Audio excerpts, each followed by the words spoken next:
Look, guys, I want to. So, people that are way better than me, you're a good boy. I take everything I say from people that are better than me, obviously, right? People that have experience. I don't listen to one side of anything. Look, and you'll hear. So, look, corrections create clarity, right? Especially for these dogs. Look, this guy's, he's an excitable boy, right? Big, strong, excitable boy. Just now, 2 people walked by. Dude, he was off, probably 20 feet away. You saw him sitting all in front of me. I didn't call him over. I didn't tell him to sit. We've gone through some crap just in one day. He's like, hey, what do I do? Comes over and sits in front of me. Hey, I reward that, right? Give him some food for that. Now, we're fixing to see if we're going to get into it again. Look, and when I say get into it, if you've seen the other one, it's simply, he's overexcited. It's simply doing a leash pressure sit. It's negative reinforcement. You use pressure to make him sit down. That pressure and the act of him sitting is going to bring his brain down a little bit, right? So, what else did I want to talk about with this guy? Over-aroused guys. Oh my God, we got to give him more exercise. More exercise for these guys that make bad decisions when they're over-aroused and overexcited is hardly ever is it the solution. Now, we got to get him the right amount of exercise. So I brought some different balls. Right, so they said he likes I was gonna bring the Jolly Ball and I forgot. They said he likes they have volleyballs or soccer ball. Well, it's the same thing, right? Oh, what the hell is that? I thought you were gonna get the toy, dude. Oh. So I've got him on the 50. I'm gonna try to get him to play. Maybe I need to just do some walk around. I'm gonna try to look, and the doors, right? So coming through the kitchen, my new guys, I take to the kitchen. You know what this toy? A lot of times, the crate and relaxing is what they need, right? Yes, they need their exercise. They need the appropriate amount of exercise. If you give more exercise, you're making them want more, right? And the other part of it is they need to relax. They go inside. If they're free inside to do kind of whatever they want to do,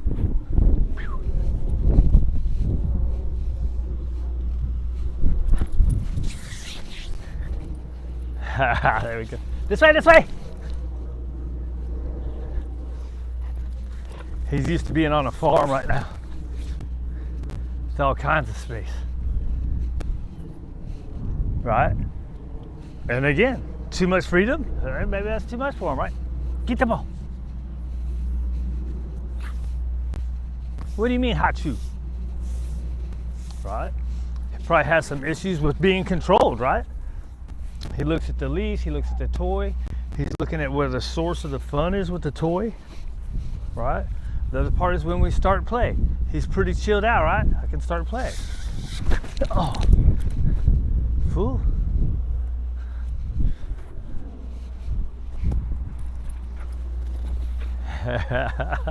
He's cute, right? This way, this way, this way.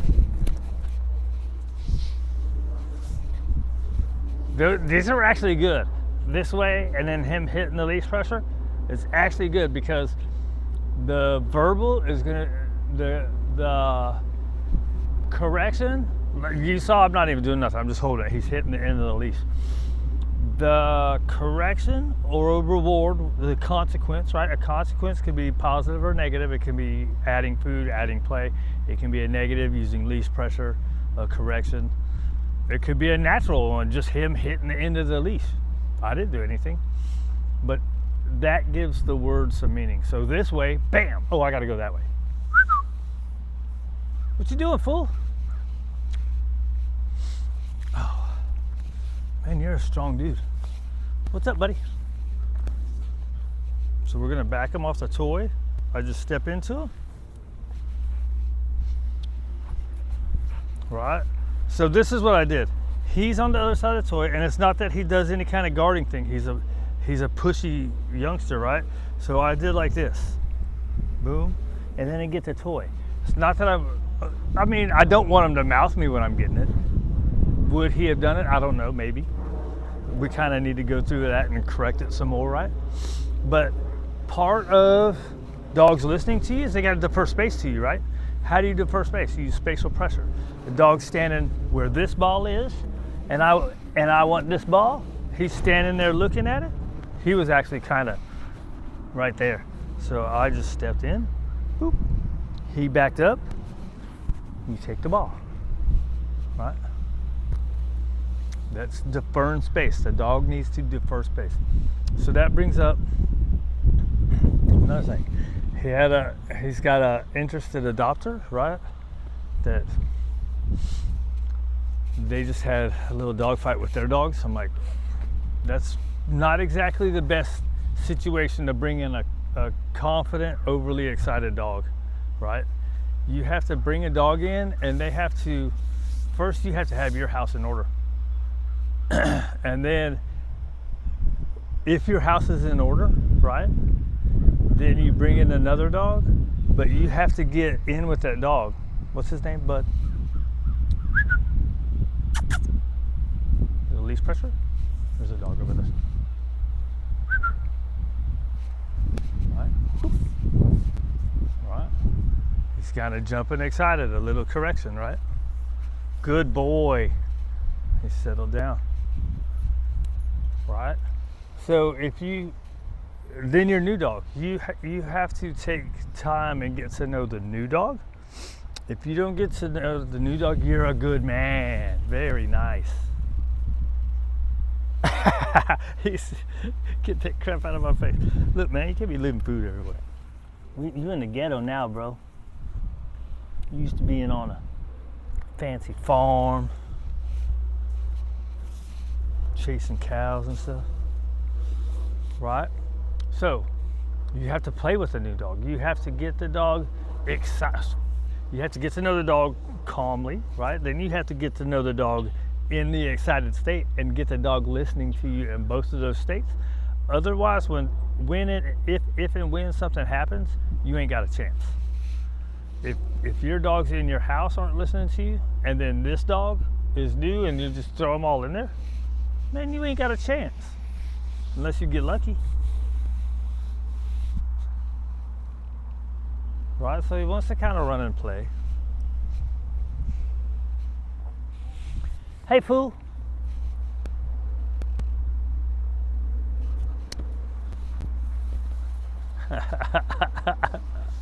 You like to play soccer, dude? You don't like to pick him up? You like to play soccer? What's up? What's up, fool?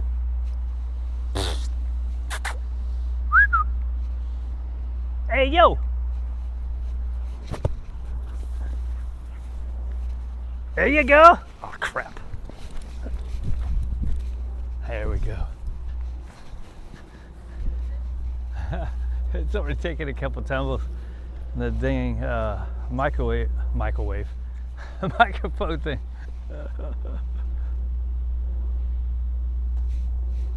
All right. So, maybe because he's gotten in trouble in play, he doesn't want to play. Maybe because it's our second outing, right?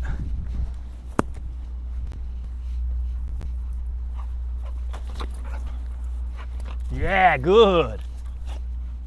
He's going for the hand spot. No. No. Nope. Pressure comes off as soon as his butt hits. Wait for him to look. That was very soft. Okay. Get it.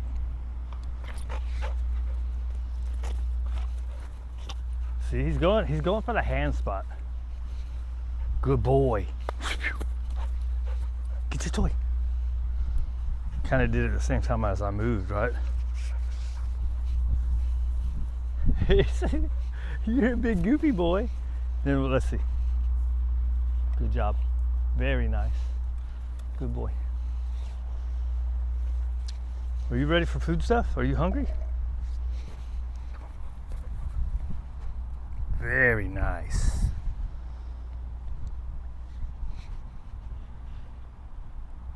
Sit. Good. I did that wrong.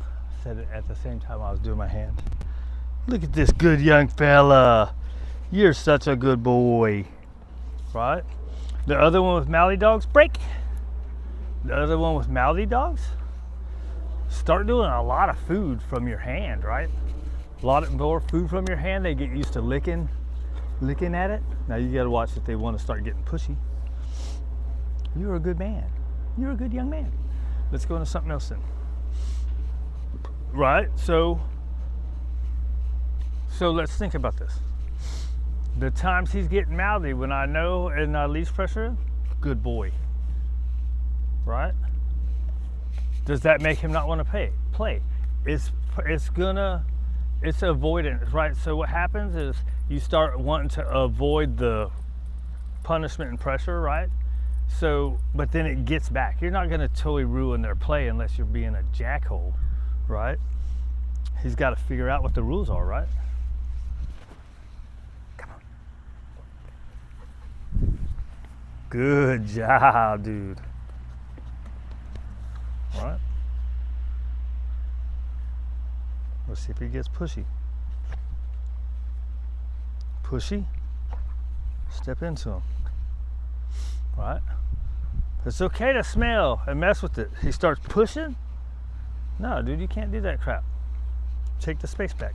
It's a good boy. Right? They gotta defer to you, and so much in today's society is let the dog do whatever the hell it wants to do, and then we get a nope, off. Good. Right? Just be calm about it. I don't want him jumping on me. But you heard that? Like you heard the change in my tone made him fly up. That's a good boy. And you want about 3 seconds in between when he did this that we don't want. 1, 2, 3, good boy. The idea there is his brain comes down a little. Right? And that wasn't terrible. But you see how easy your energy will make them do stuff that we don't like, right? I wasn't even particularly talking to him, but I used a more higher tone, and he's like, ha ha, right? Easily excitable. We have to be chill. What's this dog's name? Bud, come. He looks, a little leash pressure. Now there, I just went against what I like to say. Good boy, come on, come on. Very nice. I always like to say, any pressure you use in recalls is always when they're looking away. However, he turned and was just standing there. Did I back up? I probably should have backed up again. I usually back up, right? You want him to follow you. Good. And I shouldn't have done that much of a distance. I wanted to see.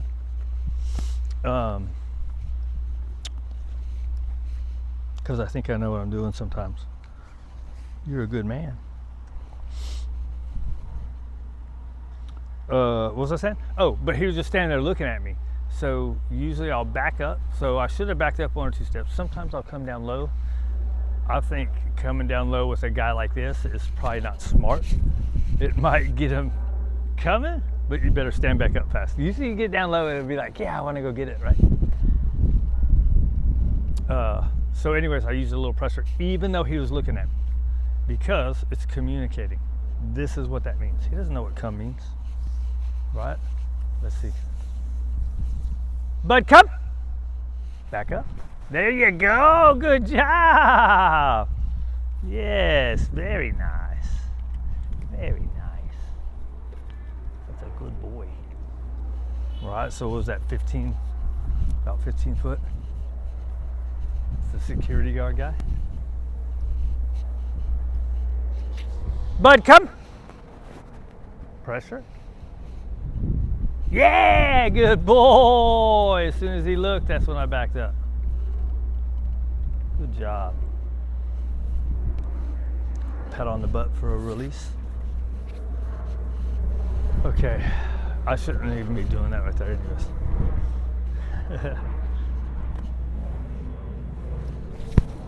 How long is that? 15?